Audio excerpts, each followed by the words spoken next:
Hello, this is the lecture number 4 for the chapter Continuity and Differentiability of class 12, and in the last lecture we have discussed I think up to question number 24 or 25. Now I am taking the question number 26 of this exercise 5.1. Now again it is given that fx is equal to k cos x upon pi minus 2x if x is not equal to pi by 2, and this function is equal to 3 if x is equal to pi by 2, and it is given that the function is continuous at x is equal to pi by 2. It is continuous at x is equal to pi by 2. So as usual, when the function is continuous at pi by 2, we can write that the value of the function at pi by 2 is equal to right hand limit at pi by 2 is equal to left hand limit at pi by 2. Now f pi by 2 means equal to pi by 2, which is equal to 3. So f pi by 2 equal to 3. It is given it here in the function. And pi right hand limit at pi by 2 we write at pi by 2 plus h, and left hand limit at pi by 2 we write pi by 2 minus h. So f pi by 2 minus h means not equal to pi by 2. We'll use this function. So in place of x, replace pi by 2 plus h, pi by 2 plus h.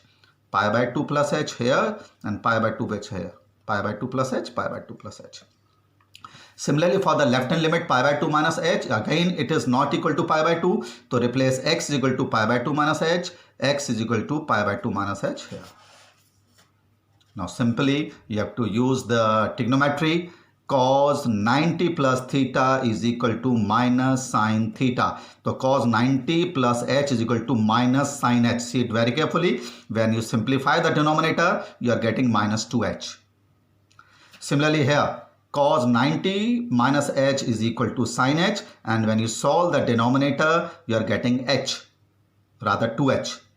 Now we know that limit sine h upon h, limit h goes to 0 equal to 1. So sine h upon h equal to 1, so it comes out to be only k by 2. Similarly here, k sine h upon h equal to 1, so k upon 2.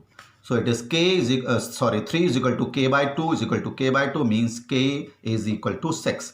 So it is somewhat easy question because it is given that this function is continuous at x is equal to pi by 2. So therefore we put the left hand limit, the right hand limit, and the value of the function at pi by 2 equal, and by doing so we are getting the value of k as 6.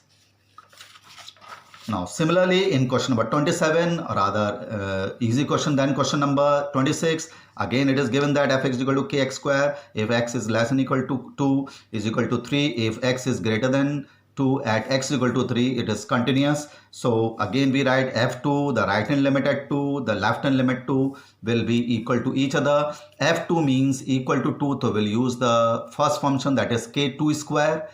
Now for right hand limit at 2 we write x is equal to 2 plus h. For left hand limit at 2 we write x is equal to 2 minus h. 2 plus h is again greater than 2, so it will be equal to 3, and 2 minus h is less than 2, so we'll use this function k 2 minus h ka whole square. So by taking the limit, this comes out to be 0, so it will be 4k. So 4k is equal to 3, so k is equal to 3 upon 4. So somewhat easy question than the previous. Similarly, question number 28, again it is given that this function is equal to kx plus 1. If x is less than equal to pi, it is equal to cos x when x is greater than pi, and it is given that this function is continuous at x is equal to pi. So as usual we write the value of the function at pi, the right hand limit at pi, the left hand limit at pi, they will be equal to each other. f pi means equal to pi, and we'll use this function. So in place of x here, replace pi.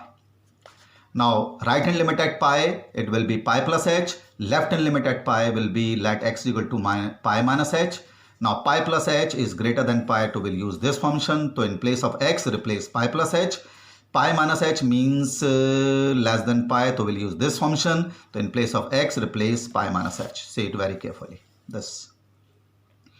So take the limit x equal to 0, so it will be k pi plus 1, and h goes to 0, so it is equal to cos pi, and cos pi is equal to minus 1, or rather you can solve like this: cos 180 plus theta is equal to minus cos theta, and when you take the limit x equal to 0, so cos 0 is equal to 1, so the value of this limits comes out to be minus 1. So when you solve this, k pi plus 1 is equal to minus 1, it will be equal to minus 2 upon pi. So this is the value of k under the given condition, then the function is continuous at x equal to pi. So similarly, the remaining two questions, that is the question number 29 and 30, we'll discuss it. See, it again gave, it is rather an easy question, 5.1. That is, again it is given that the function it is equal to kx plus 1 when x is less than equal to 5. It is equal to 3x minus 5 if x is greater than 5. And it is given that the function is continuous at x equal to 5. As usual, we put the value of the function at 5, the right hand limit at 5 by positive, 5 positive, the left hand limit at minus 5. They are all equal to each other. F pi means equal to 5. So we'll use this function to replace x by 5 here. 5 plus 5, right hand limit at 5, we write at 5 plus h. Left hand limit at x at 5, we write 5 minus h. So 5 plus h is greater than 5. So we will use this function. 5 minus h again less than 5, so we'll use this function. So in place of x, replace 5 minus h. In place of this, replace 5 plus h. This. Now take limit x goes to 0. Limit x goes to 0 to 0, and this is 0. So 5k plus 1 is equal to 4. So the value of k is equal to 3 upon 5. So again, it is an easy question. It is given that the function is continuous at x equal to 5 to find the value of k. Now question number 30. It is an important question. See it very carefully. It is given that the value of this function is 3, 5 when x is less than equal to 2. It is equal to ax plus b. B if x is greater than 2 and less than 10, and it is equal to 21 if x is greater than 10. It is given this, and it is given that it is continuous. It means that it is continuous in all its domain. Domain is from 2 to 10. 2 से लेकर 10 तक it is continuous for all the values of x. So we'll take, because it is continuous at all points in the domain, so we take that at x equal to 2 it is continuous. The first case we take at x equal to 2, the function is continuous. So first of all, we will find f2. So f2 means equal to 2, means, and right hand limit at 2, 2 positive, left hand limit at 2, 2 negative. Because it is continuous at 2, so we can put the value of the function at 2, the right hand limit at 2, and the left hand limit at 2 as usual. So f2 means equal to 2. It is equal to 5, and right hand limit 2 we write 2 plus h. Left hand limit we write for 2, we write 2 minus h. For 2 plus h, we'll use this function greater than 2, ax plus b. So in place of x, replace 2x plus b. 2 plus h. 2 minus h is again 2 less than 2, so we'll use this function. It is equal to 5. This is 5. So by taking the limit, this comes out to be 0h. So 2a plus b. So 5 is equal to 2a plus b. We are getting the first equation.